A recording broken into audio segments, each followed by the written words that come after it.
Hello, all you lovely painters, and welcome to another in the series of Watercolours with Caroline. This is Farm Fair, this series. It's November. We're coming to you from Vancouver Island in Canada, where it's sunny, it's 7 degrees Celsius, no snow, the fall trees are beautiful, and it really makes you feel like painting.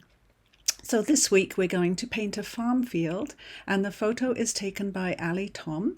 It's from Arnbeg Farm Stay in Scotland, where she has a place that you can rent to stay at the beautiful farm. There's lots of wonderful animals and scenery, and I will link the website in the description below.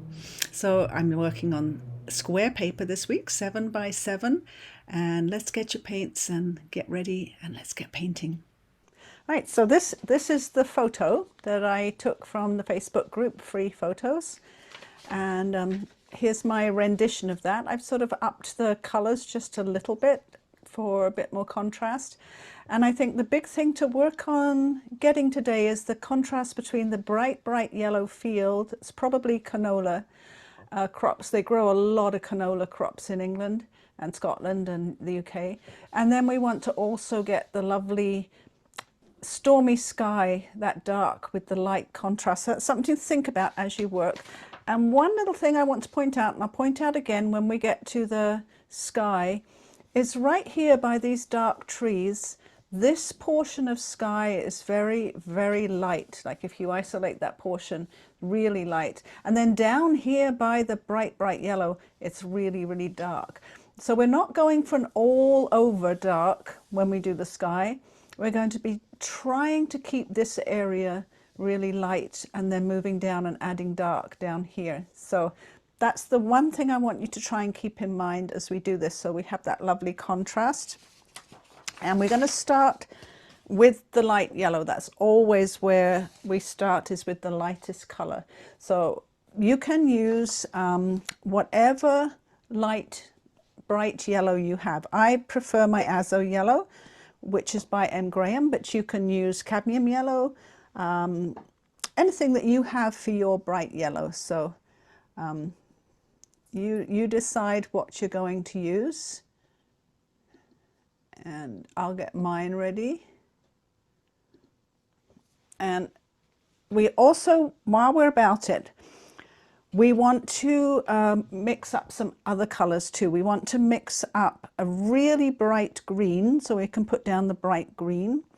So I'm going to use Phthalo Green plus yellow, or you can use a Prussian Blue plus yellow, or if you want to use a sap green plus yellow. It just needs to be nice and bright. And we also need to make a darker green. We can add some Ultramarine Blue to that to darken it. So I'm going to get a big brush, a number 10, and as yellow, my Azo is over here. As yellow is the lightest, brightest color, you need to do that one first while your brush and everything is nice and clean and your water's clean, because you know the yellow can get dirtied up so quickly with the other colors. And we're going to need a good amount of bright yellow for that field. And then I want to mix a very bright green. So I put down the yellow first, because it's very easy to get the yellow dirty or stained with another color. I'm going to use just a little touch of Phthalo Green with that. You don't need much to get it bright. Just the teeniest bit on the tip of your brush. And I will show you the other mixes that you can make if you don't have Phthalo Green. I'm going to put down the yellow again, and I'm going to add a little bit of Prussian to that, Prussian Blue. Prussian Blue is a very cool blue, and so is the Phthalo Green, so they both work. Add a little bit more Prussian. Oh, see, as soon as you add a bit more green, sometimes it can go a bit too much. I have to go back, the yellow. So that's the Prussian with the yellow. And if you prefer to just use a sap green, sap green is one of my favorites of just buying a green. It's a beautiful green, and it's best from a good professional make. The cheaper ones are not as nice. It's not as bright as the Phthalo and the Prussian, It's still nice. So that's the sap green and the yellow. You need a lot of yellow to make those greens. Now I've made lots of extra to show you. So I'm going to use the Ultramarine Blue to darken one of those down to get a nice darker green. It doesn't need much Ultramarine Blue to take it down a bit darker. So that's got the Ultramarine Blue in it for when I need the dark green. And it's a good idea to have plenty because we're going to do a lot of green in this painting. So have a lot ready. There, I'll put that there.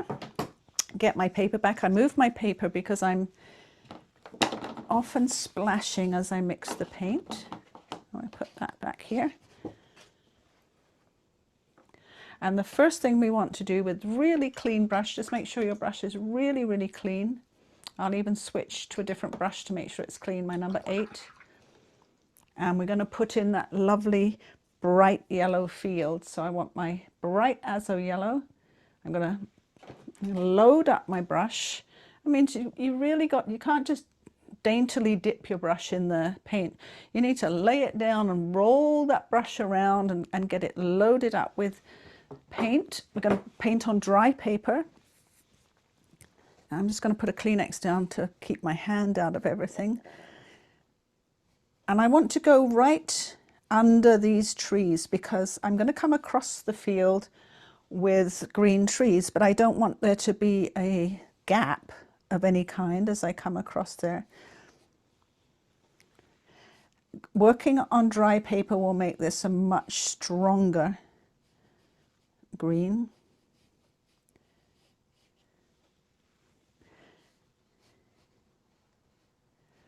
And I will come along under these trees too. We're going to put some lighter green on, and I'm sort of stopping at the fence line. I am going to put some green behind the fence, and I'm going to try and keep a little bit of this fence here.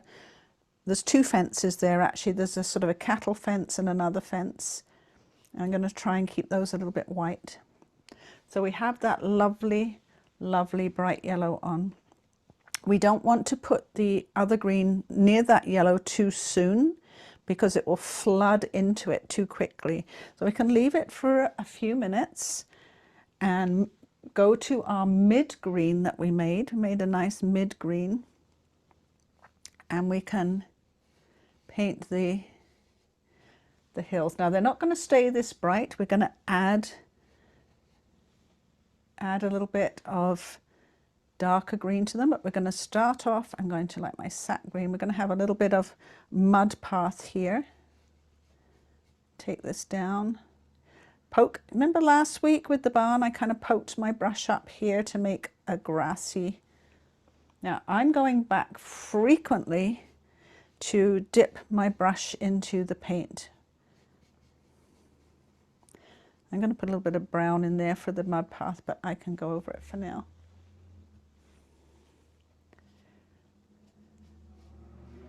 There's sort of a path leading up to the gate, and there's a rock here. Better paint around that maybe. Do that a nice light grey.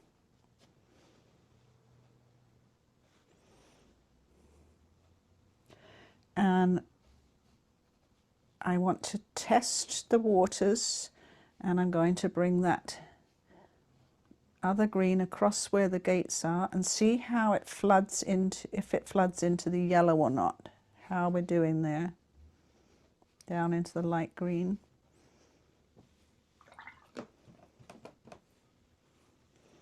I think it's going to work wet in wet with it. I think it's going to be okay to take it across the field.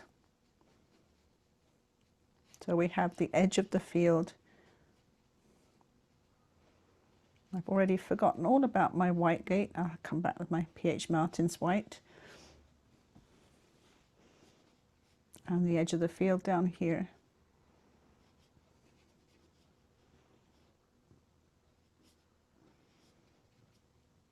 And we just have to watch.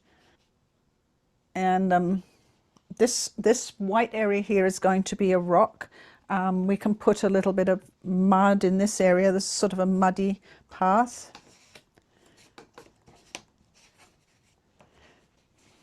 Now, while our green is still wet, remember I put some blue in for a darker green.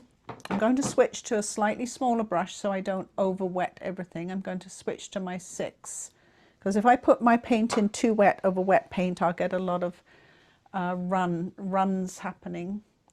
So I'm going to take that slightly darker green that I mixed up with the ultramarine blue, and I'm going to put some green, a lot sort of here, coming into the foreground. And this time with my brush, I'm making more sort of grassy shapes. So I have, and I'm switching sort of between my medium green paint and my darker green. And just over here, I'm going to put some wet in wet.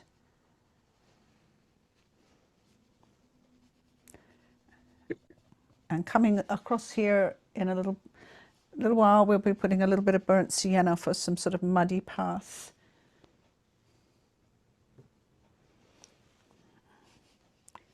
And sort of, it's getting a little bit too dry to add the wet in wet green now. It's just reaching a point where I can't do too much more wet in wet green. I'm going to put some on this side of the rock. And of course, it doesn't matter if you don't have that rock there. It was just in the photo. And I might be able to get a little bit more dark over this side. Now, this is just our very first wash. We're going to add detail. We're going to add darker greens. We're going to add trees and shadows and all kinds of things. This is just our first pass, so to speak, of getting a little bit of color down. And it's just getting to the point where it's getting too dry for me to work much more, because of course we worked on dry paper. And the reason for working on dry paper was twofold. One, so that we can get really bright yellow, so that we don't have wet paper diluting the yellow. And the second is, because we did the yellow first, this is drying quite fast, and we can go in and do the dramatic sky fairly soon without too much worrying about the yellow and the sky bleeding. We definitely don't want any bleeding between the yellow and the sky. So I'm going to make absolutely sure that this portion just here, I'm going to give it a quick dry with my hairdryer so that I won't have any sky bleeding in that area. And I suggest you do the same when you get to that point. And at any time, if you're doing this sort of a little bit of green wet and wet, you start to get areas that look like they're not blending well, just stop. We can do so much over the top of this when it's dry that you don't need to keep on working on paper that's not accepting your paint properly. So I'm going to do what I usually do. I'm going to mute, let you catch up with your painting, and I'm going to make sure mine's really dry before I move on with the sky.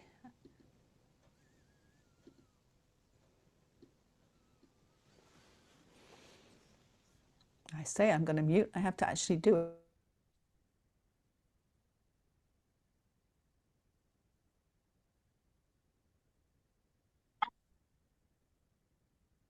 Right, I've made sure that mine is dry enough that I can work on the sky and any of the areas now that would need working on, and I'll let you paint yours and be ready to do the sky. I'll give you a few minutes. I'll get some clean water. And there's a lot of options for the sky color. We don't have to just go with a Payne's grey. We can mix some blues and things in and have a nice variety. You might just look at the painting and think it's a grey sky, but if you have a few varieties of grey, they kind of separate a little bit on the wet paper and give you some interesting subtle colour changes that are really nice, rather than just a uniform grey. I'll get my bigger brushes again. And when you come to do this sky, do not do it with tiny brushes. Make sure you use nice big brushes and bold cloud strokes. Don't be timid. And when you put dark paint on, it's often pretty scary at first. You sometimes feel like you want to take it off. But remember, it dries so much lighter than when you first put the paint on. So you have to allow for the lightening of the paint after it's dry.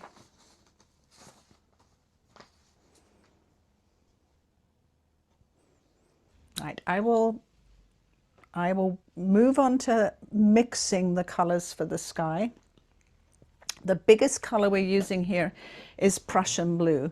Now, if you don't have Prussian Blue, you can use a mixture of Phthalo Blue and Ultramarine instead, or Phthalo with some Payne's Gray. I'm sure all of you have like one of those somewhere, but I'm going to start with the Prussian. The Prussian is darker than Phthalo. It's cool. It's a cool color, which means it sort of veers towards the green more than the violet. And I want to have a nice good amount of Prussian just for the blue colors of the sky. And then I'm going to mix some grays using the Prussian. The first one I'm going to mix is the Prussian Blue. And if you don't have these colors, just, you don't have to mix all the grays. You can just mix some of them. Or you can use Payne's Gray with a bit of Prussian. I'm going to mix that with some Quinacridone Rose. And that's to get a violet tinge, because our field is bright yellow. And if you use a violet tinged gray next to the bright yellow, you're going to be using complementary colors, which is always something I'm trying to do so that the colors sing when they're next to each other. So I'm getting a little bit of the Quinacridone Rose to kind of make a bit of a violet with the Prussian. And then I'm going to add a little bit of burnt sienna to that to make it a little bit more gray. Anytime you add the burnt sienna, it will gray up the color a little bit. So just a tiny bit. I don't want to brown. I'm not looking for brown, and I'm not looking for pure violet. I'm looking for violet tinges and a little bit gray. So we can also do, put mine down. I've moved my painting out the way, so I'm not so prone to making a mess of it. So we can do the Prussian Blue and now the Ultramarine Blue, and then the burnt sienna. And the thing with Prussian and burnt sienna is you'll get green if you don't add enough ultramarine. So I went back, I got a little bit more ultramarine and a little bit more burnt sienna, and I've got something that looks a lot like black on there, but if I add some water, I'll get some gray.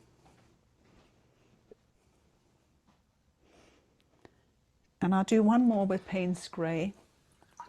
And Payne's Gray is a lovely gray. It just can get a bit boring if that's all you use for gray. It doesn't have many undertones to it. All these are going to have undertones of another color.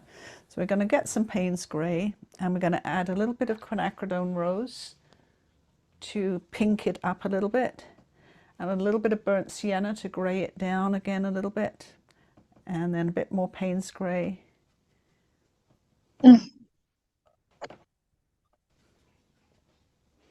I have a few colors going on. I can have some Payne's Gray on its own, or maybe just with a touch of ultramarine. So I've got a lot of grays here.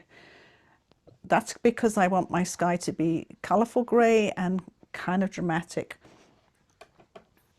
So I'm hoping most of you are pretty much caught up.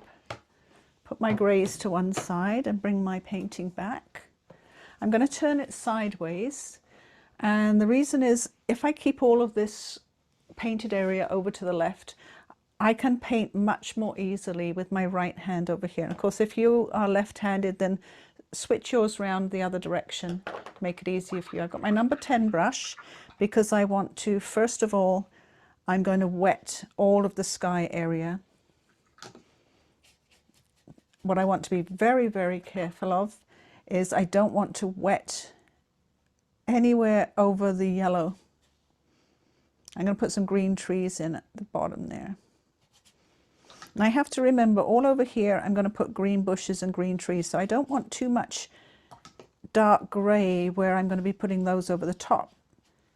I can leave that area less painted. I will put some Prussian blue there for sure. Now I want to tip this and just make sure I've wet everything. Don't want to get over that yellow. And with my Kleenex, I want to make sure I don't have any water outside of the edges that might run back. And this is the real important point. Let it soak in. This water has to soak into the paper so that your color will soak in as well, rather than just float on the top. I usually give it a minute or a minute and a half with the 140-pound paper. And you just have to keep an eye on it. Mine's a little dry over here. You have to keep an eye on it so it doesn't get too dry on you. If you tip it, you can see if it's shiny or not. And if it's not shiny, you can add a little bit more water. Tidy up the edges. Now, what we're going to do first is over in this corner where it's very light, we're just going to put a light wash of Prussian blue, and especially behind these trees here, we don't want this really dark. So that's where we'll start. Mine's drying up quite fast today. It's amazing the different amounts of moisture in the air in the room. Right, so let's get some Prussian blue. And over here, biggish brush, I got my number 10. I'm going to put that Prussian blue on where those trees are.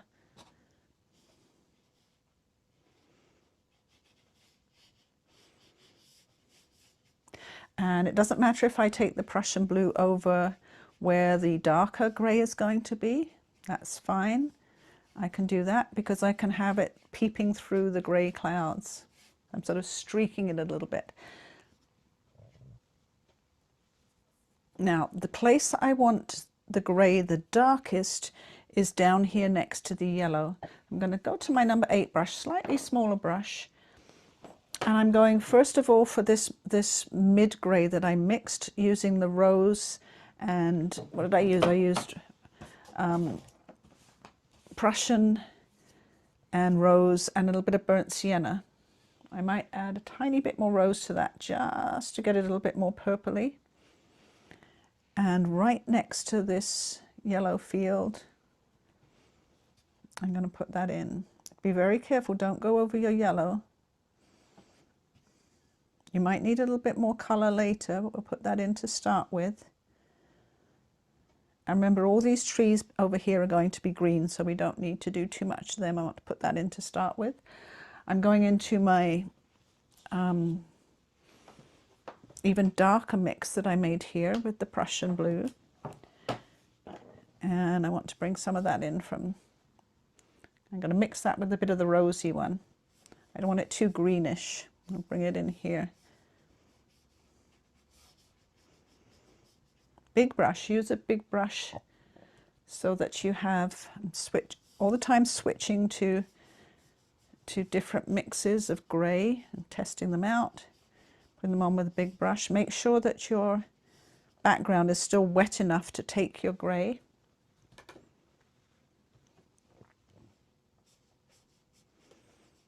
Come in from the edges. Make your grey clouds. I'm tapping off my brush a bit. I just don't want it too dark behind these trees, but I can't have like a white edge. I have to bring the grey in, but not too dark. Switching back and forth from different greys. And remember, we don't want it too dark over here, but I still want some grey clouds. I want to keep it fairly light.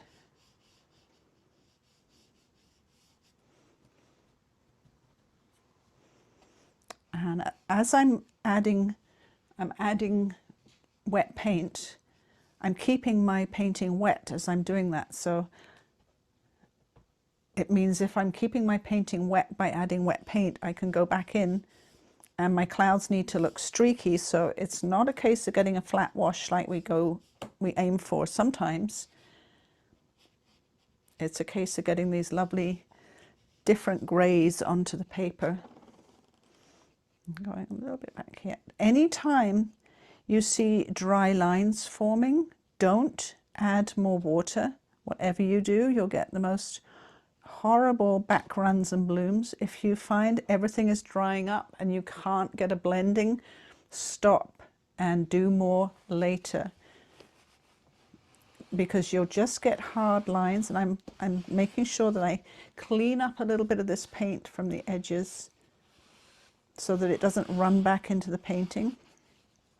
And I still need it darker down by the yellow. I'm going to go to number 6, the smaller brush, and my mix that has quite a bit of Payne's grey in it. And I'm just going to take that down here and see, yeah, it'll still blend in okay.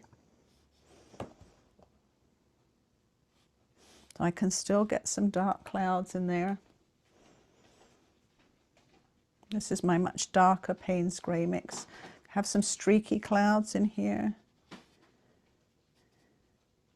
And you can see my paper's still wet, so I'll zoom in a little bit. My paper's still wet, so it will still form a nice fuzzy edge to my clouds. They'll still make a cloud shape. I especially like to get the corners nice and dark. And not always straight too. Sometimes I come in on a nice diagonal with the corners, going back and forth in my grey mixes, picking up different greys that I mixed. And I'm just testing all the time to see if the paper is wet enough to still make those shapes of clouds. I'm gonna, because this is going to be green trees here, I just want to lightly blend that in. Now it will look very dark when you put the paint on. It's, like I said, it's going to get quite a bit lighter as the paint dries. I've got just the Prussian blue here, and I'm adding a little bit more Prussian to this area. And I'm getting to the point now where I think my paper will probably not take much more wet in wet happening. Maybe a little bit here, a little streak. You can see right here a hard edge is starting to form rather than a fuzzy soft edge. So that's telling me it's getting to the point now. I can pull that into little thin long clouds, but I can't put much more in wet and wet. If I wanted to take a little bit of color out, it's still damp enough. If I wanted at any point to with a soft Kleenex, get a little bit of light. You know, if you've lost a little bit of the light over here, you can use your Kleenex to get a bit back if you need to. And then don't keep going. Don't keep going and overdo it. I'm going to let, I have one over here that I've been using as a demo that's perfectly dry. I'm going to bring that over right now while this one has a chance to dry. And I just want to, now this one is been dry for a month. It's not been painted on for a month, and I was demonstrating to someone 2 ways that you could get sun rays from a dark background like this, especially if you've used these colors, which you can sort of wash back a little bit. Now I'll show you the 2 ways as well, and then I'll show you how you can work over dry paper. Now the strongest, sharpest sunbeam that I've got here, I did by, I'll do it again at the same place so I don't have too many of them. I did that by getting some masking tape on the dry paper and making that beam shape that's wider where it hits the ground and goes right to a point where the tape meets. I have this little hard brush, not too hard, but it's harder than a watercolor brush, very clean water, a Kleenex, and I'm going to agitate the paint between those tape lines and then just dab with the Kleenex. And what you have when you remove the tape is lovely hard lines. You can use this for water too if you want reflections on water. Now, to get soft rays, you wouldn't use the tape. You can agitate with a thin brush, tap with a Kleenex. You can't do it just once. You have to agitate again with a thin brush, tap with the Kleenex, and you have to do it a few times to get that soft ray if you wanted one, or if that's water you could have a reflection. I'll just do it one more time. I'm going to use this dry one to just demonstrate two things. One is how you can pull things out, even clouds. Say I wanted to actually have some white tops to some of the clouds. It's not as effective as the rays, but I could agitate some out. Now, if you're not agitating, if you're using a soft brush, I have to turn it sideways again. Sorry about that. If you're just using a soft brush and you re-wet on cotton paper, this does not work as well on the cheap papers made from wood pulp.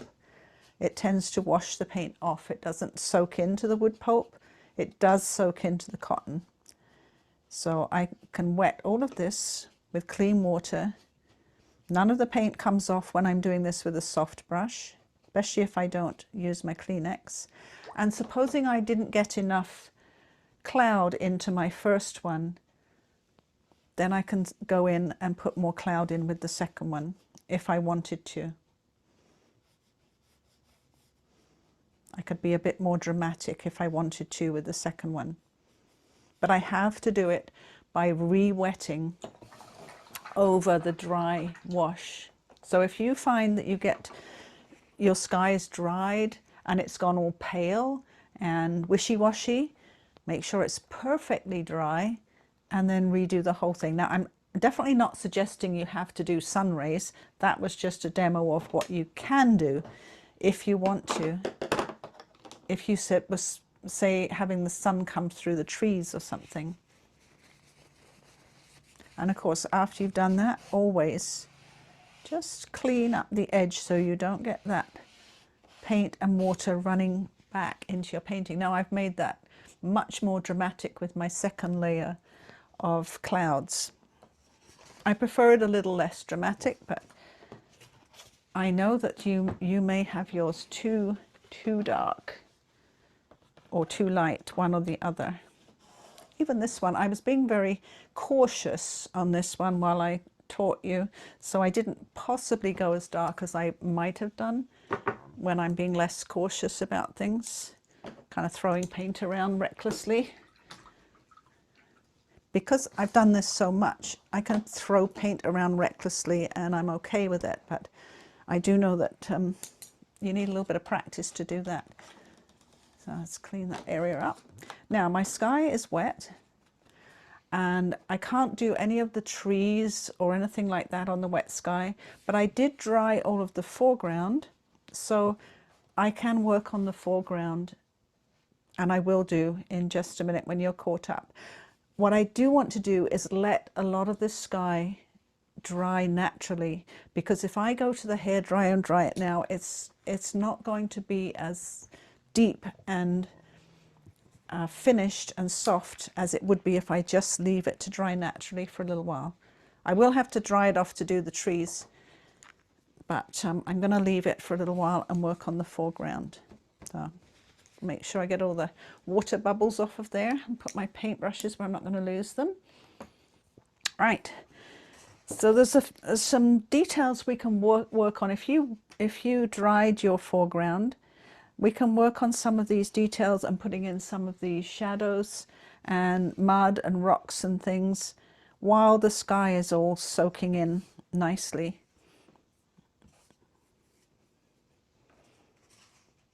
And we're going to go to, I've got loads of grey here that I can mix up muddy colours with. So I'm going to pick this one here, add a lot more burnt sienna to it for some muddy path colours. A little bit of ultramarine blue, a little bit of burnt sienna.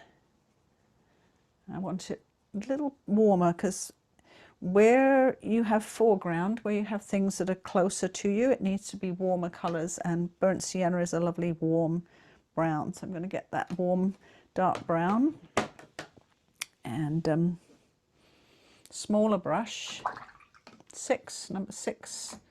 I'll grab my number 6 brush. I have my towel in my hand.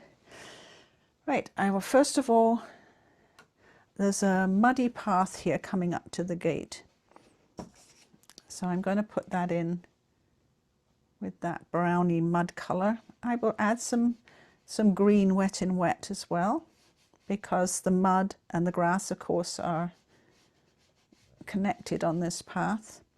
The other thing I want to do with this brown, let's zoom in so you can see what I'm doing. The grass from the bank here that's looking down on the path, you can see the texture of that grass. So I'm going to do what we did last week with the barn. As I come close to here, I'm going to pull my brush down and I'm going to make that grass texture with the tip of my brush. I'm going to leave a little bit there because I want to put I have some dark green over here that I made with the ultramarine blue. Just putting a little bit of water with it to reactivate it. It's dried up a little bit. So I have that darker green, and going under the gate here, you can see the grass and it sort of comes out of the mud. So I'm going to just let that all mix wet in wet.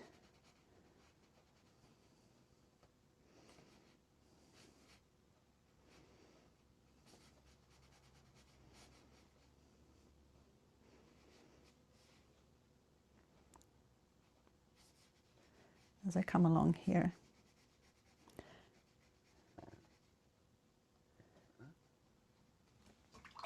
Now the other thing I'm going to do is get my very thin liner brush, my dark green paint, and over this side of the path, it's not a city sidewalk. It is a farm track. So there's some grass growing up at the side of it here. I'm going to put that in. And I'm getting green and brown on that brush. Because between these, there's like a cattle gate here. Between that, it's pretty dark too. So I'm putting that sort of brown and green in there. There will be a fence post here that's brown. Put that in soon. And there's another fence post here that's brown. Put that in soon, not right now. What I'm doing is, I'm going to show you, I'm putting my liner brush in the brown, not cleaning it at all, and then I'm rolling it in the green. So what I have on my liner brush is sort of a combination of the brown and the green. And I'm going to put that in and around that rock shape that I'm going to make right here. If I put it around the rock first, so we get a nice shape there, and then pull that up with the tip, the thin tip of the brush. We're going to get a nice outline for that rock. Can even do a tiny bit of outlining.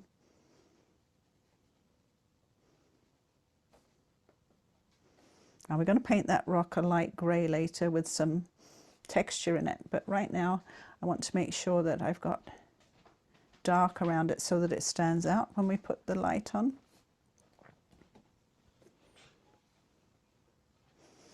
you can be, I'm not being precise, I'm being very impressionistic with this grass and mud and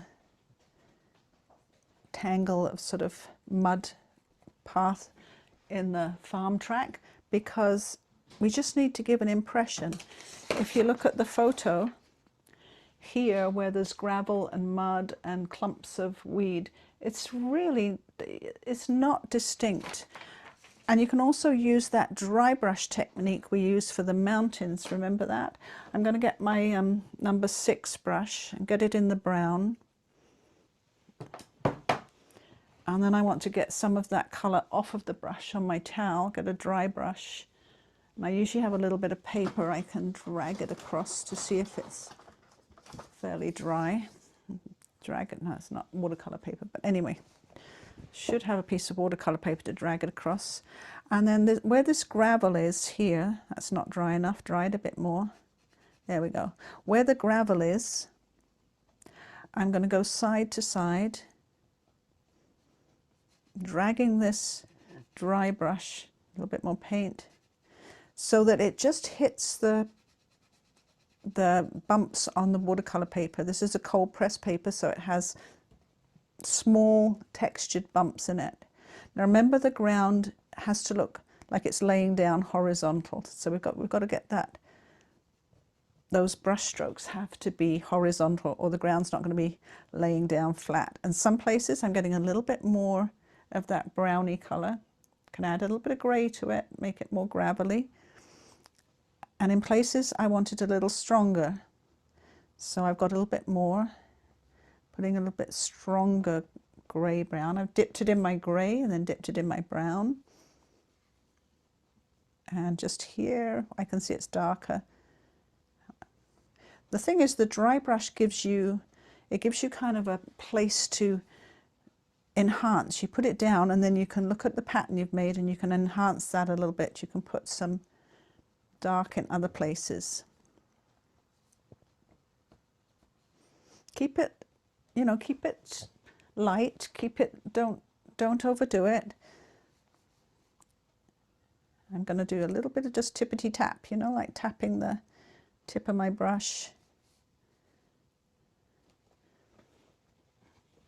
And also, as well as this gravelly bit here, there's these sort of grasses that are quite dark. So we want to go back to my liner brush, clean that one and put it somewhere safe. Here, what I've got here is I've got that brown that I mixed with the ultramarine and the burnt sienna, and then I have this dark grey that I mixed with the phthalo blue and the ultramarine and everything. I can go like this back and forth in those two colours, varying how dark or how brown my dried grass and my gravel is. And I want to do a little bit of flicking upwards with my liner brush to put this rough scrubby grass in on the side of this hill.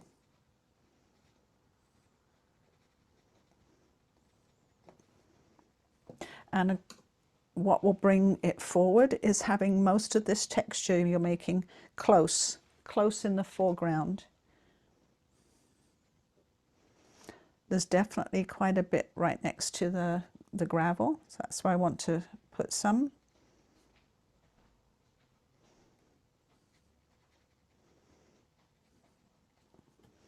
I don't want to overdo it. It's just so it's not flat, so we don't have sort of a flat green hillside there.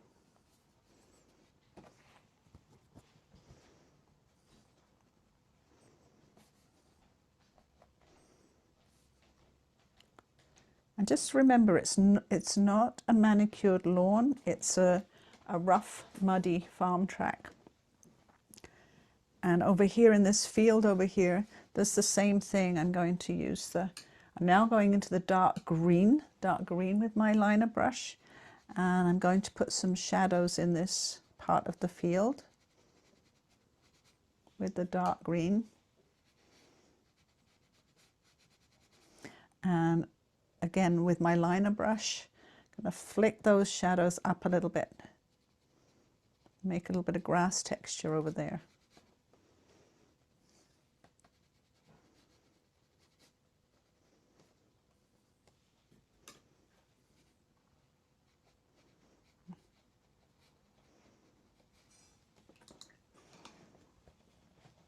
Then I want to be very aware that I don't overdo all that grass. The rest of it can be a lot more flat because it's more in the distance.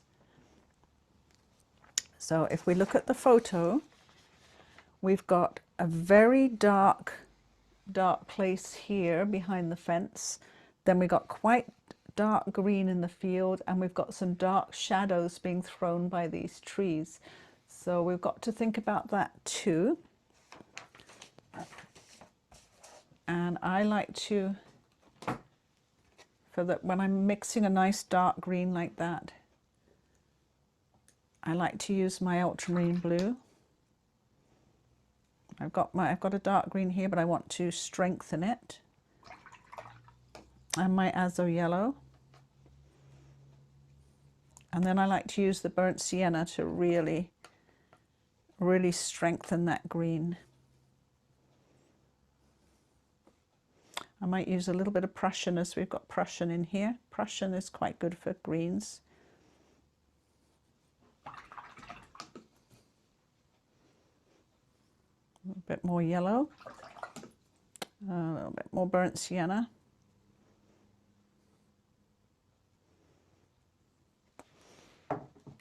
And I've got a really nice dark green. If at any time I want to make that dark green lighter, I can just add a bit of yellow, or what I'm going to do is put a little bit of yellow next to it, and I can always just pick up a bit of yellow with the green if I want to lighten it up a little bit. So let's think about, I'm going to get my number 6 brush. First of all, let's think about, we're going to have shadow from these trees that we'll paint in. So I'm going to get that dark green on my number 6 brush, and from those trees, so I have some drama, I'm going to add a little bit more blue to it.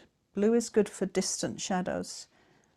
I'm going to bring that out from those trees, nice and dramatic. The trees will be going in later.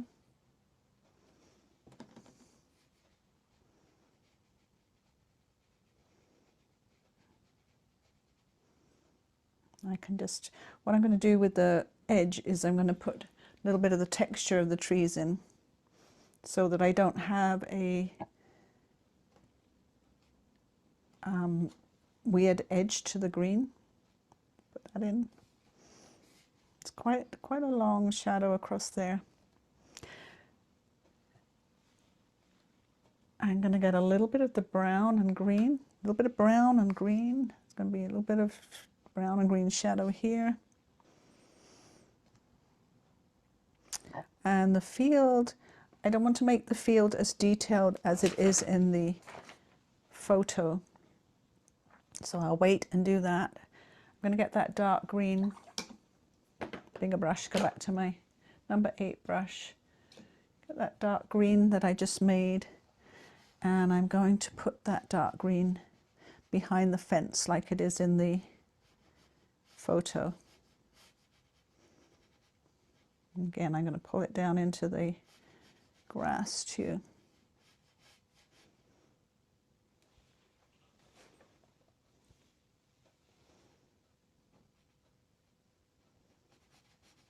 You're going to have to paint right over your fence lines and come back with much darker paint for your fence lines when we get this in. I do have sort of a white fence over here, so I'm going to be trying to just go around that. I can put it in with white later, but if I can, I'm just going to try and go around that bit there. I'm dipping into the brown now, because sort of as it comes along here and up here, it looks a lot more brown to me in the photo anyway.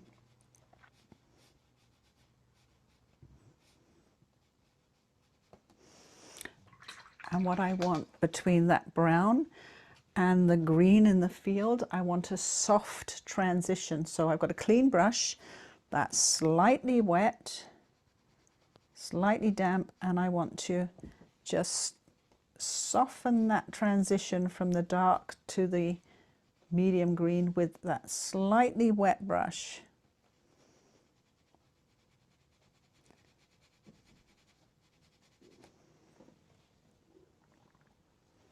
Now I'm going to use that yellow I put there. I'm going to take some of that dark green and I'm going to mix it in with the yellow because I don't want it quite that dark. And I want to just bring some lighter green shadows across the field.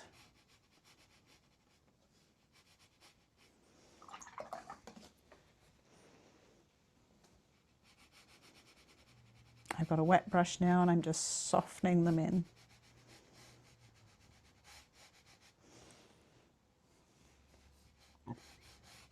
Again, horizontally so that they look like ground. Like they've got to look like the ground, not mountains or unidentified blobs. Should look like the ground. There's a little bit of definition coming down here too.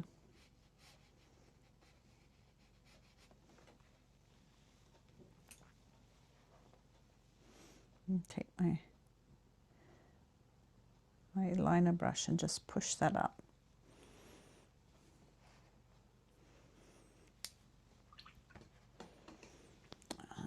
Just pull back.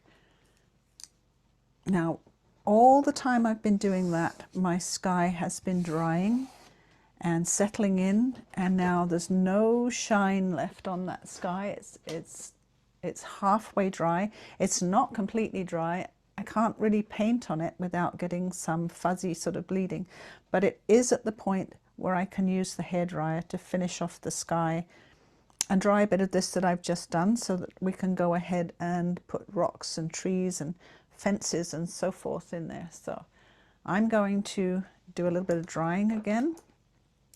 If you're wondering where to put all the colors, just look at the color image, have that in front of you and just sort of see where the darks are. What you need to do is get the darks where the darks are, the medium tones and the light tones. You don't have to worry about whether your colors are accurate. The value, the lights and darks are much more important than whether you get your colors exactly the same. You can use lots of different colors, but the values have to be accurate. So let's go back to my hairdryer.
There.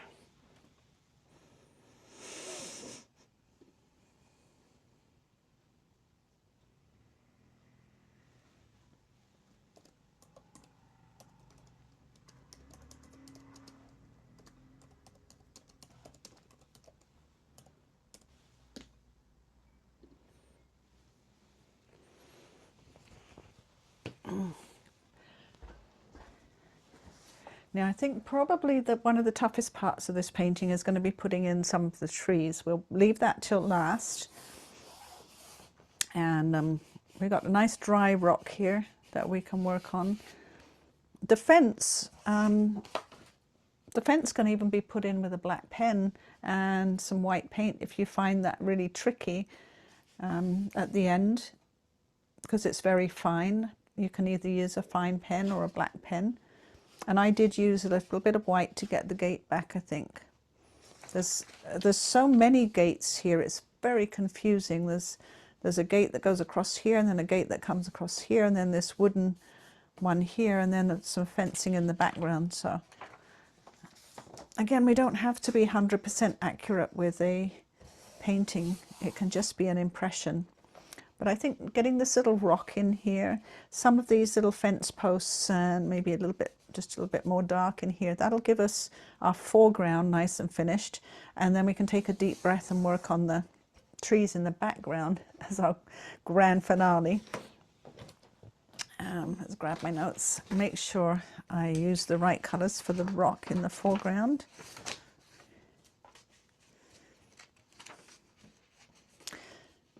So I've said here, ultramarine blue, burnt sienna, and a tiny touch of quinacridone rose. It's pretty much the same grey we often use, or you can use any of the greys that we usually use to make those very light rock colours. I'm searching for a space now. I'm going to mix up a little grey for that rock. So I use this dirty spot here, that will do. A little bit of ultramarine blue, a little bit of burnt sienna,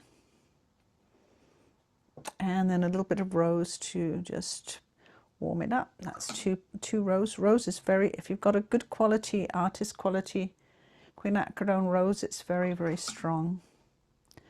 And you can often get it a bit too strong. Instead of burnt sienna, you can use raw sienna. That also makes a lovely rock sort of colour. Might add a bit of raw sienna to mine. The thing is to add water. The difference between a dark grey and a light grey is how much water you add to it. I'm going to add a little bit more raw sienna. Get a little bit more of a warm grey. I'm going to put that on that rock. I'm going to add even more water to that because I want this rock to be very, very light. I don't want it to be too dark. I've added a bit more water to my mix. It's kind of just a stain more than anything. I'm just going to put that on that rock.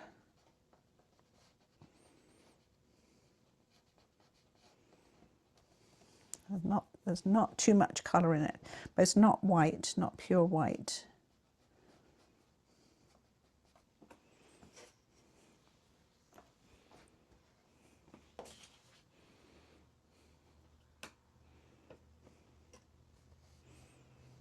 And I've got a little bit more, that's just settling in. I've got a little bit more dark on my brush, and I'm going to, on the dry paper now, just give a little bit more texture in the foreground to that gravel that's here. With my towel to get my brush a little bit drier. Dragging that kind of dry brush to make that a little bit darker. I mix the grey and the brown together. I can't really be specific about colours here because I've just got puddles and puddles of grey and brown, and I'm just mixing them together until I get something that looks dark brown grey colour.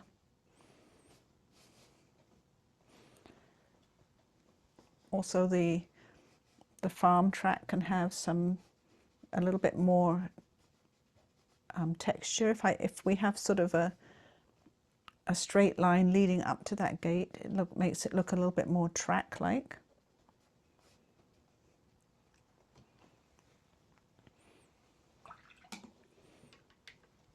And there's other things like gate posts. So my brown, I'll try and be fairly specific. I have the brown with the burnt sienna, and the Ultramarine. I have that there. And then I have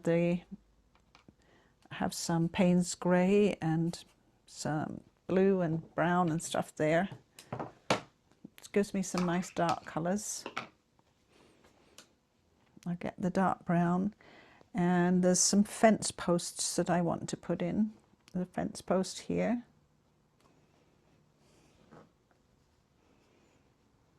I've got my liner brush just to get a nice straight fence post. There's one here. I want to get that in. And I'm going to a bit more watery grey.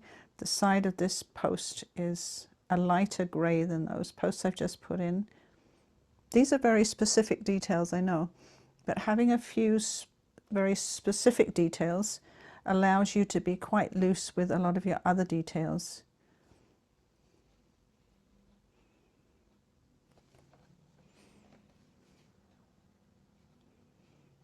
I just put a little bit of detail in for those fence posts. While this rock is drying, and it's a little bit dry, it's still a little bit wet, I'm just going to put some dark brown in that wet paint to make those rough parts of the rock.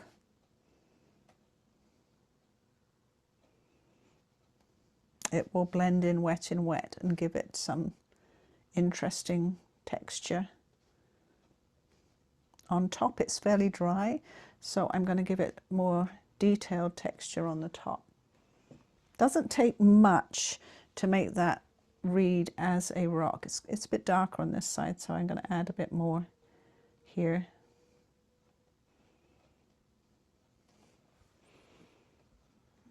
It's kind of wet, so it's reflecting the light, but when it's not reflecting the light, it has quite a bit of shape. I'll give a bit of shape to the top. I really like painting rocks. I could sit and paint rocks for ages. One of my favorite things to do. A bit more grass. All right, we got those in. I'm avoiding the trees at all costs because they're going to be difficult, so we're going to come to those when we mastered most everything else here. The background trees are going to be the most easy, so we'll do those first.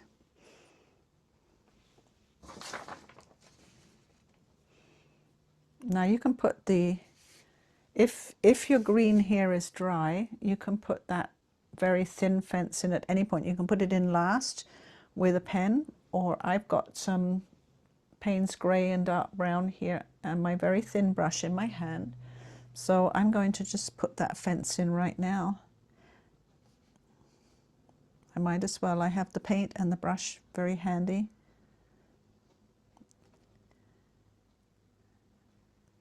In the photograph you can't see a lot of the details, so you don't need to paint a lot of the detail. Paint just enough so that it looks like a fence. This is the gate.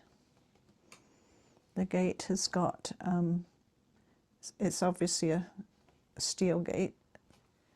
Got a central post. It's got about 4 or 5 bars across it, and it has X's each side for strength.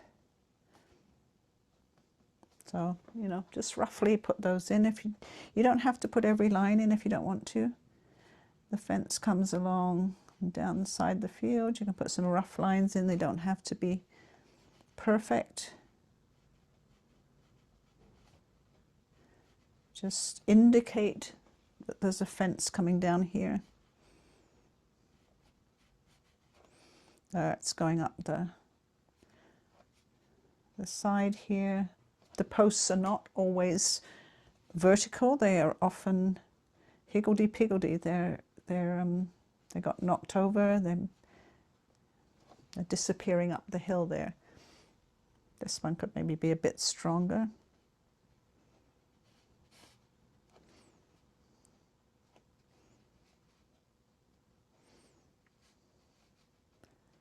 But that's enough. You know that there's a fence there with that little bit of detail that we've got. And you know, you do less and less detail as it goes off into the distance. You can't see any connecting fence in the photograph here, just some sort of posts, so we won't worry about it. We've got enough detail there that you know what's going on. The rock is a little bit drier, so I'm going to still add a little bit of texture to it as it's even drier now.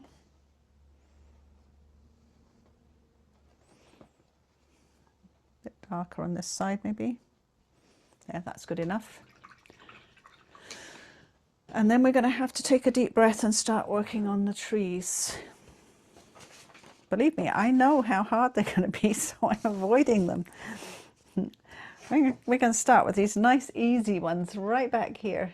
Just little blops on the horizon. And then we're going to move on to these ones here. And then eventually we'll do the more detailed ones in front of those. I still have some greens over here. Everything in the distance is going to be more blue and less distinct. And those trees that are back here will need a bit more blue in them because they're going over the grey sky. So I'm going to add a little bit of ultramarine blue to my green. And I'm going to start with those trees that are back here on the edge of the field. They're very, very indistinct. They're just some bushes, I think, really. Well, no, it's probably trees, but they're not fir trees, that's for sure.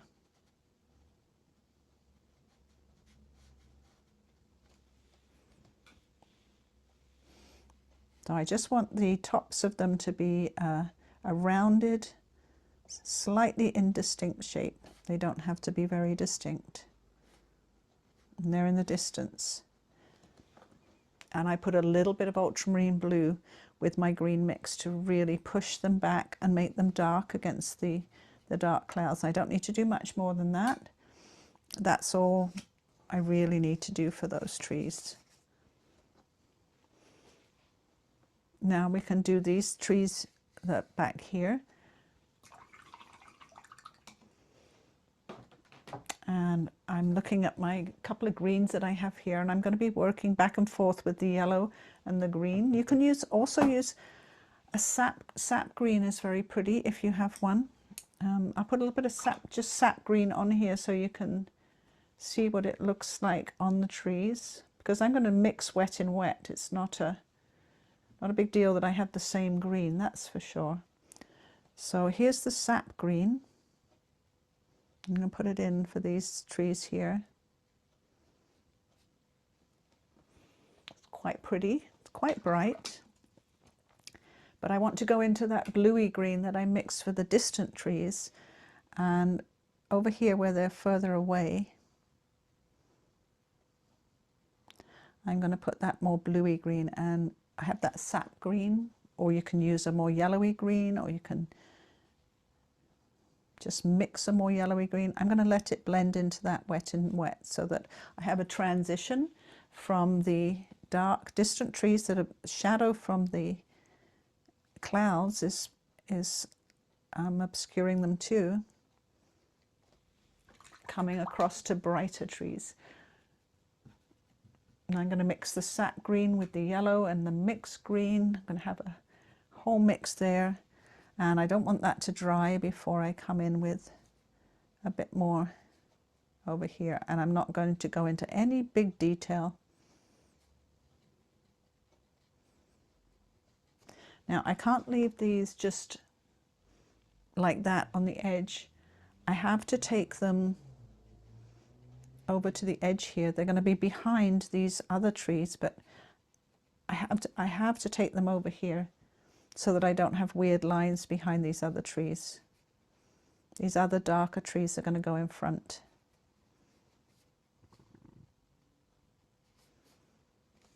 And pop them over there. So we've got a transition. We've got the dark bluey green trees in the distance going to a sort of a sap green tree.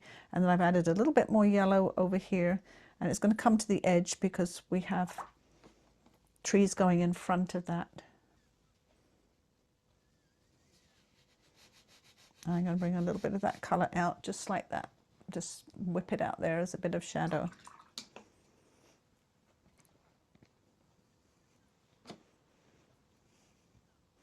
And we're going to have to do the same thing over this side. This side is tricky because we have the 2 or 3 fir trees on the edge here, and then we have these sort of deciduous trees at the side of them.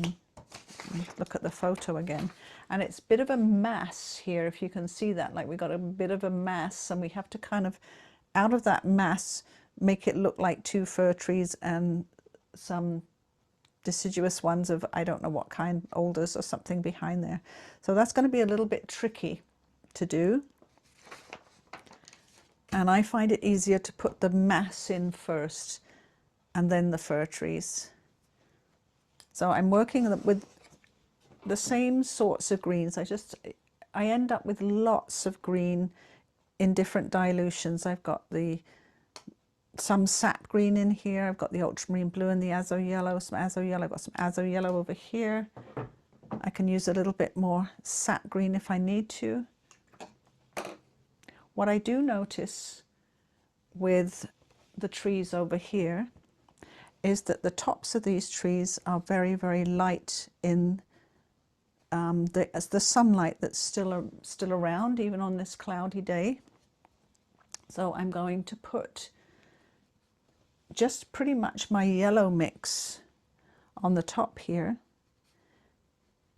before I start putting in the darker green, because they will blend together wet and wet. Remember those trees we did behind the barn last week? Now I want to go into my green that's ultramarine blue, Azo Yellow, and a little tiny bit of burnt sienna to darken it up. And I'm going to put that on wet and wet into that colour that I've just put there. And I do notice that where the trees kind of meet the fir trees, again, is pretty light. So I want to put a bit of light green in there.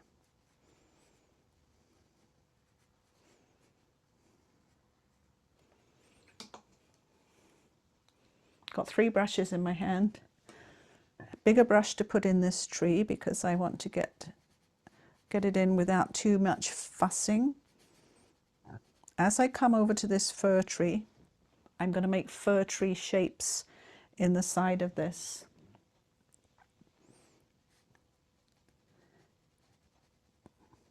That sort of trees kind of come down to the bank, and there's a little bit of bank showing at the edge of them, so we're not going to take it right the way across.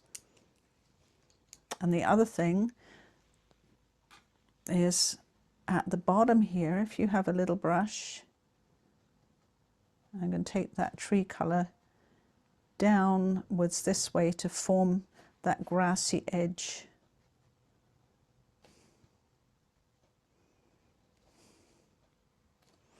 See, if I pull my brush down at the edge there, I get a grassy edge. I've left some little white spots. That gives you a sort of a reflection of some of the tree leaves and gives you a little bit of breathing space between the leaves of the tree.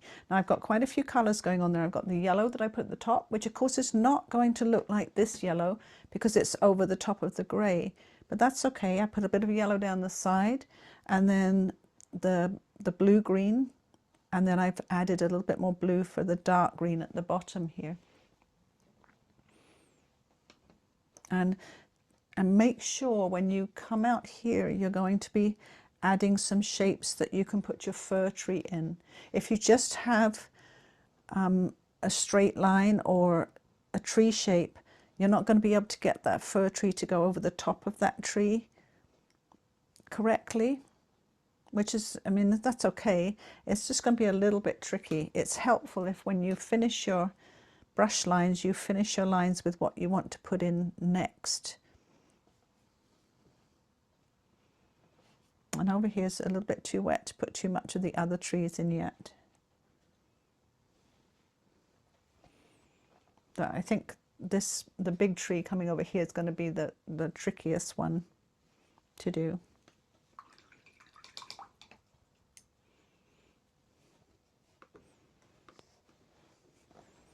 Now, if we work on this fir tree and then this fir tree, this will be just about the right wetness to blend it in wet and wet and still get some shape showing.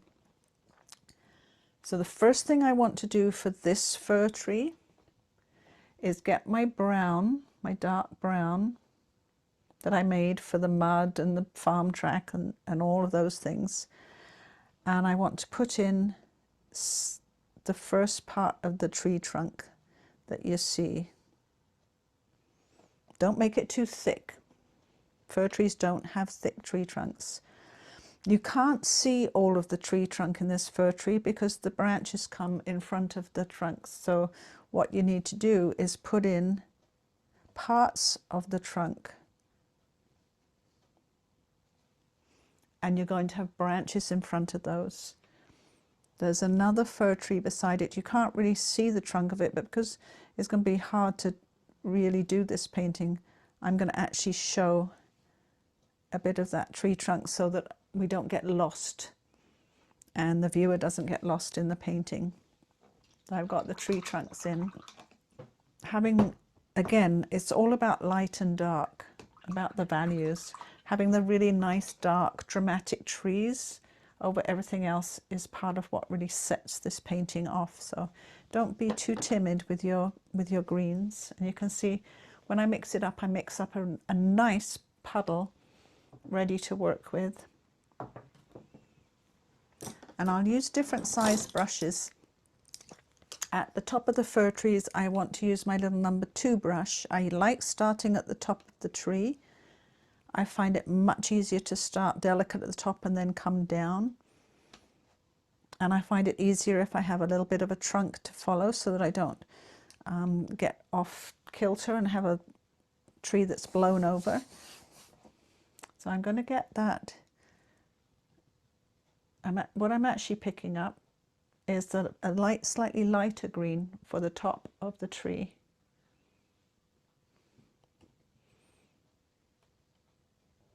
Going to have some sap green and yellow, the lighter green at the top, because the top is catching a bit of sunlight. So let's start at the top. And little tiny brush, tip of the brush, and I'm going to put in that lighter green. It's sap green and yellow. And I'm going to put in the top of the tree. And it's going to be a bit lighter than the rest of the tree. Also, the branches that come out to the right are catching a bit of sunlight. So I've still got that lighter green on my brush, on my little number 2 brush. And I'm going to come out with those lighter branches to start with. Don't forget to have space between your branches. And they're going to come in front of the tree trunk.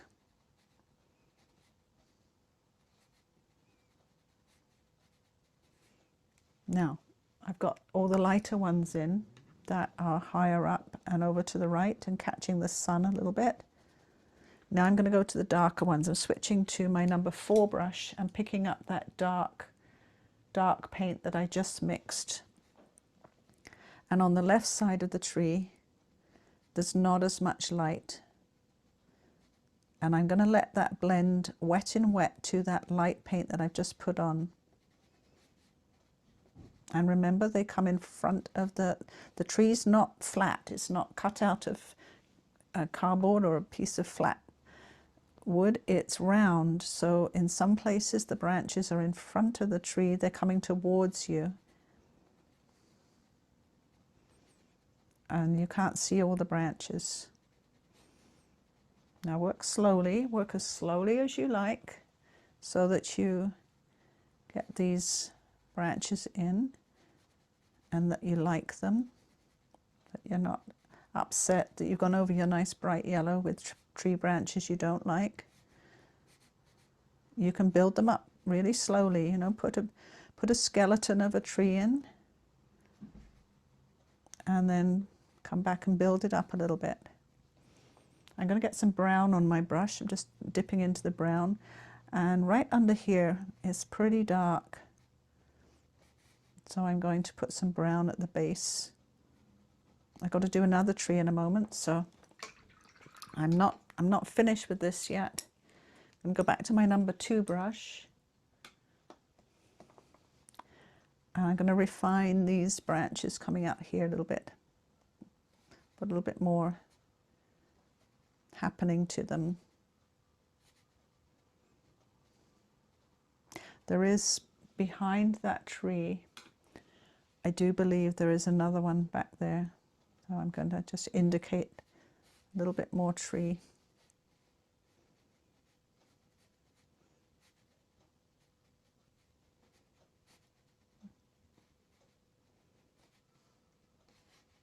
And there will be a bit more shadow under that tree. We'll put that in afterwards. Now there's a tree beside it, and I'm going to go through the same steps. It's not as light as this one because it's shaded by the first one, but I'm still going to start with some of my little brush and some of the lighter green at the top. I'll make it slight. It's almost the same size in the photo, but I'll make it slightly taller. I've got the lighter green in. Switch to my number 4 bigger brush, darker green. And we don't have to be quite as careful with the shape of this one. It's really melding into the first one and sort of melding into the trees beside it. You can't see much definition of shape.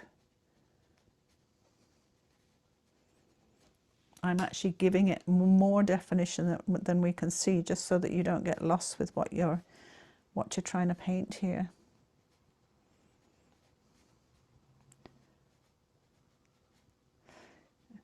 Now there's not much light showing through these trees, so as I'm gradually painting it, I'm closing off what you can see through them. Switching back to my little brush, just a few. Now I'm going to wait for that to dry a bit, and then I will come in here and I'm going to put a little bit more shadow underneath them. I want them to be dry before I do that. And there is way more definition between them and the ones in the photograph. But quite often when you're looking at things with your naked eye, when you're out there in a field or on a farm, and what you see with your eye is much more detailed than what you see in a photograph. The photograph flattens everything out and makes a lot of the shadows very similar and the darks very dark. So you actually see much more detail with your naked eye than you see in a photograph like this. So there's no reason that that would be wrong. And then the last trees we're going to do are over on the other side. They're going to be pretty tricky. Don't let me make you nervous though. You'll need all the same colors, and if you're running out of your dark green, mine's getting lighter as I keep picking it up off the tray, so I might need to mix a little bit more for the trees over on this side. Again, it's same sort of mix. You want to start with, you should start with your Azo Yellow to keep it clean. I'm not good at remembering that. Some Azo Yellow, Ultramarine Blue, and again, don't be timid. Mix up enough paint.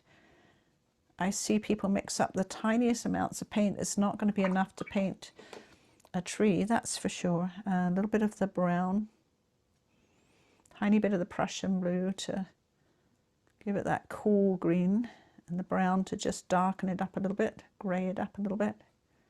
There. Now I've got another nice amount of dark green mixed up. I will need a bit of my grey brown for the thin branches on the trees over on the right are quite dark, so I'll be using a nice dark grey for those with a tiny bit of brown mixed in.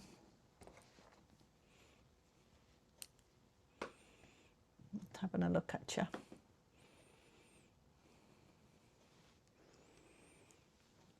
I'm going to get my liner brush because I want to put those nice thin branches in first. And I don't want to go too fast for you. I'm going to go to the most difficult part now, the tree over on the right here. I'm going to use my thin 2/0 script liner, and I'm going to get that nice dark grey mix on it. The branches are quite dark and quite thin. If I use anything that's, I'm going to get a little bit more Payne's grey. If I use anything too light, the branches are going to not show up. They're going to kind of disappear, and they need to be pretty distinct. I'm going to put a few of them in first and then a few of them in last. But sometimes you need a few branches first so that you know where your tree is going. I've drawn them in as well.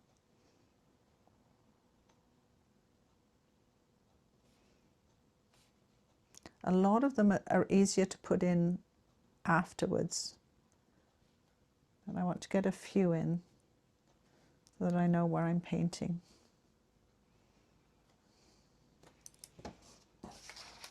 And in the photo, it's really impossible to see, you know, where these trees are growing from or where the tree trunks go. It's not easy to see that. So there's a couple of trunks coming in from here. And there's some quite big ones going down here.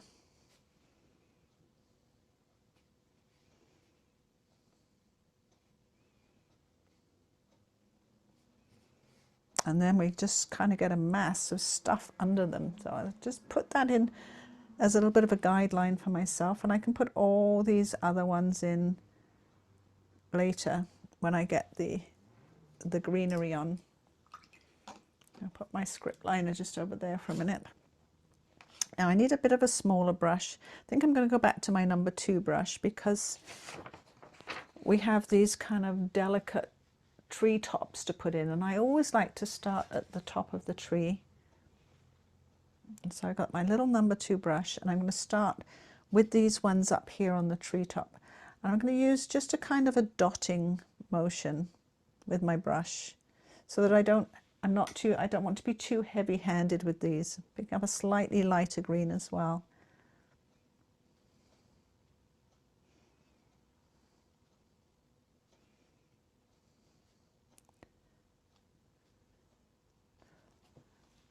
I'm going back to a lighter medium green because in here some of these leaves are catching the light, and coming up here are just branches coming up here, and that's what I say. If I put the main sort of branches in first, it helps me find where I put the treetops, and then when I start putting the leaves in, I can kind of put them in between those branches where I can actually see them. I'm looking at the photo right beside me,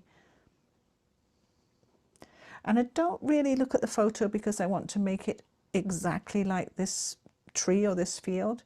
It's just so that I actually make it look like a tree. If I don't sort of look at this photo and get some help from what these look like, then mine's not going to look like a tree. And that's basically why I have it, not because I want to make an identical tree or anything. So there's some, and go slowly. Like, there's no rush with this part. There's no rush. You don't have to, you're not working wet in wet. You're no need to hurry. You can take your time. You can look and see exactly where the tree forms. I'm definitely just using like little dots with the tip of my number 2 brush.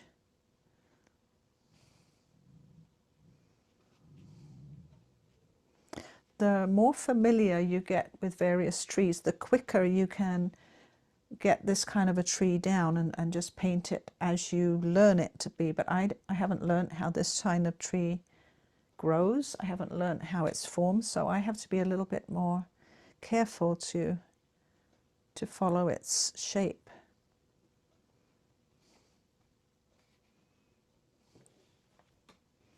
And I'm not even sure what type of tree it is. Oh. I should have asked Ali. It's her farm. Maybe she'll message me and tell me. The thing, of course, with using YouTube, Facebook, social media and finding all these pictures online is everybody recognizes them and everybody contacts you when they recognize them. So you can always ask people things and find out where they are. I'm going quite slowly, and I'm going to a much more yellowy green because over here the trees are catching the sunlight. I'm going to bung a bit of yellow in just over this side, make them a bit more sunny, and then as I come over here, there's less and less sunlight, more and more dense foliage. And as you get to the bottom of these trees, the foliage gets very, very dense. So you can do less dotting and more splodging. That's the only way I can describe it. I'm coming down now to where there's like just a mass of trees, so I can't even sort of decide what's what. And that's where I can push my brush down and I can splodge a little bit rather than make little tiny dots. We're getting down here. And I'm going to, because I'm getting to a bigger, denser part of the tree, I'm going to switch to my number 6 brush and my nice dark green, even add a little bit more burnt sienna to it. Darken it up a little bit more. And I'm going to really just make big splodges down here. And this is when I work a little bit faster because I don't want it to be too delicate. I want to get down here and get the mass of greenery in.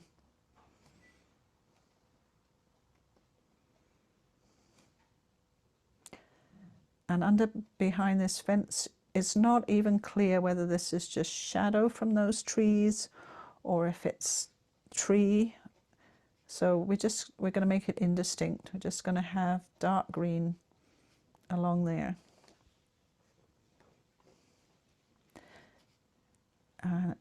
Every so often I'm just going to add a little bit more detail, come out a little bit more.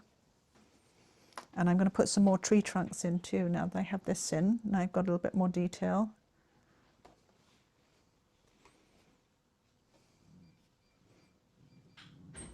I put tree trunks in to start to give me some direction, and then tree trunks in at the finish to just add a little bit more structure to the tree. I'm going back to my liner brush and my grey, my dark grey mix, adding a little bit of brown to it as well, dipping in both. And first of all, there's some dead branches up here. I'm going to put those in. They're sticking up here.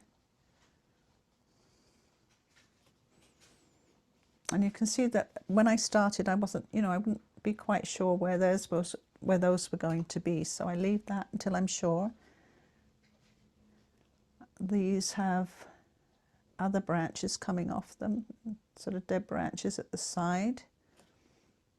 A bit more. The more you look, the more you see. It's interesting, you don't see it all. Well, I don't anyway. I'm assuming that what I don't see, other people don't see, but that might not be the case. But when I'm looking, I don't see it all at first pass. But the more I look, the more I find in the picture that I need to pay attention to. little details.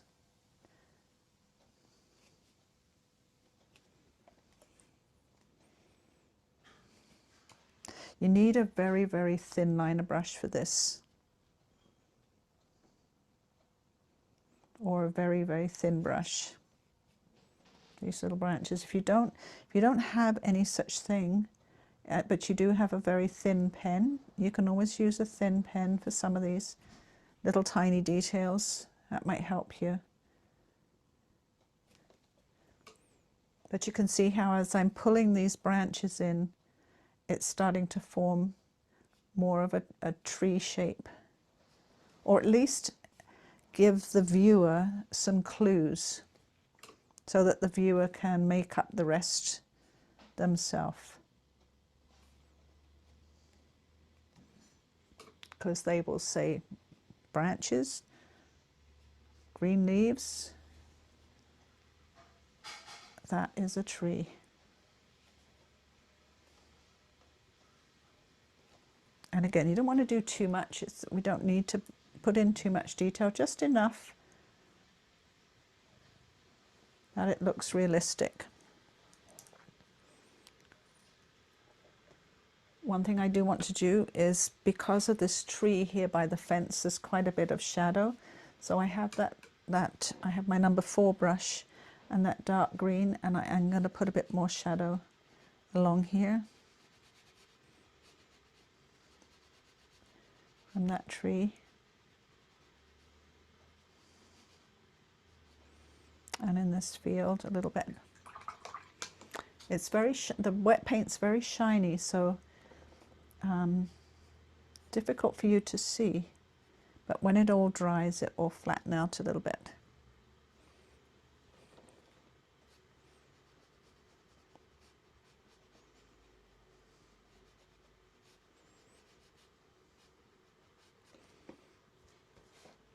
And the other place that we need a bit more dark shadow is over here. Now I don't want to go as dark as I went in that corner.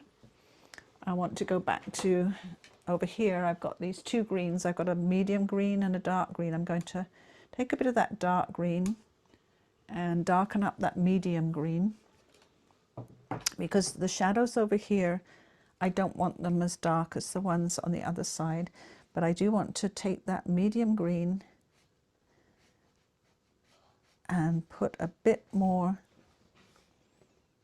shadow over here. Now I could have done that at any time, I know. I just find, for me, I find it easier when I know where everything is. And I've got the trees in and all of my landmarks, and I kind of can figure it out a little bit more. And again, my brush is fairly dry. I've not got a really wet brush. I'm just using my dry brush to add a bit more shadow to the field.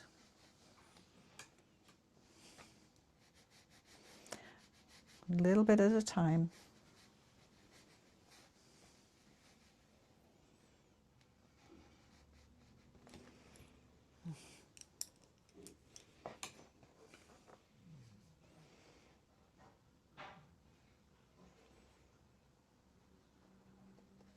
And I want to have that grassy edge here, so little liner brush, making this grassy edge to this bank, this hilly bank here.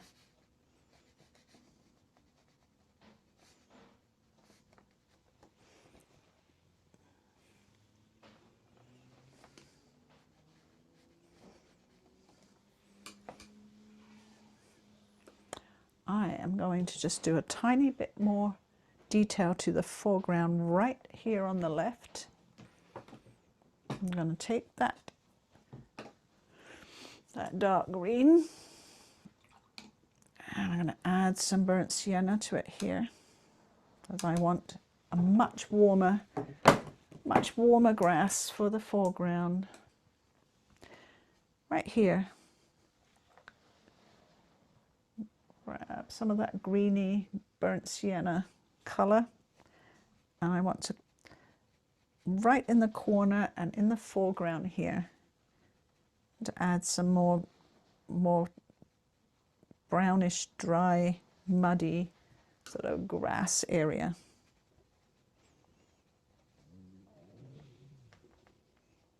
Over here. Now these are all the little things that you can add in right at the end. Right when you've finished sort of everything else up, you look at what you've got and you see where you need a little bit extra to draw the eye in. And this is what I'm doing. I want to put this in because, let's zoom out a little bit. I want this path, this rock, this dry grass I'm doing in the corner to come in like a triangle and point the eye here. And by putting some of these close-up details in that direction, you're leading the viewer into your scene, and then they can look around the scene and enjoy it. It's important to have these little compositional details, and that's why some photos really work well. Everything about this photo is compositionally perfect. And if it's not, you as the painter, you can change it. You can take stuff out that doesn't work for the composition. You can put stuff in. You can alter the way things are positioned and directed. But this just happens to be a really, really good example of a good composition. I'm going to add a little bit more detail to the farm track. At this stage, you can go along and you can add a little bit more dark, a little bit more detail. Don't overdo it though, but it is nice to have just a little bit of extra in the way of touches, especially this gravelly area here. Now that it's dry, I can add just a little bit more texture. The rock is dry, so if I wanted, I could add a few more sort of rough areas to the rock. And like I said, I added a few ruts to the farm track. Maybe some shadows under the fence. Maybe a little bit more in the way of tree trunks. That's all I need. And I think at that point, at this point, I'm done. I don't want to do any more to it. I might get a little bit of white paint and just sharpen up that gate with some white paint when it's all really dry, and I consider that pretty much done. It's a little bit different to this one. They never come out the same twice, but that doesn't matter, and it's not exactly the same as the photo, but that doesn't matter. You get what you get. I hope your painting turned out well and that you enjoyed that.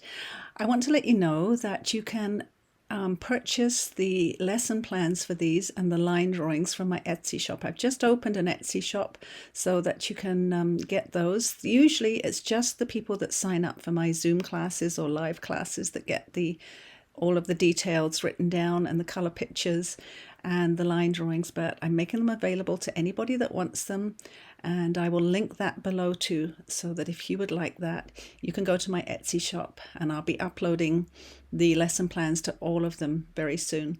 Please like and subscribe. That has boosted my channel no end over the past few weeks. Just that little thing that you could do. It doesn't cost you any money. Nobody emails you or bothers you. You just hit like and subscribe, and it helps me. So thank you, and thank you for joining me. Come back next week for a red cabbage. Bye for now.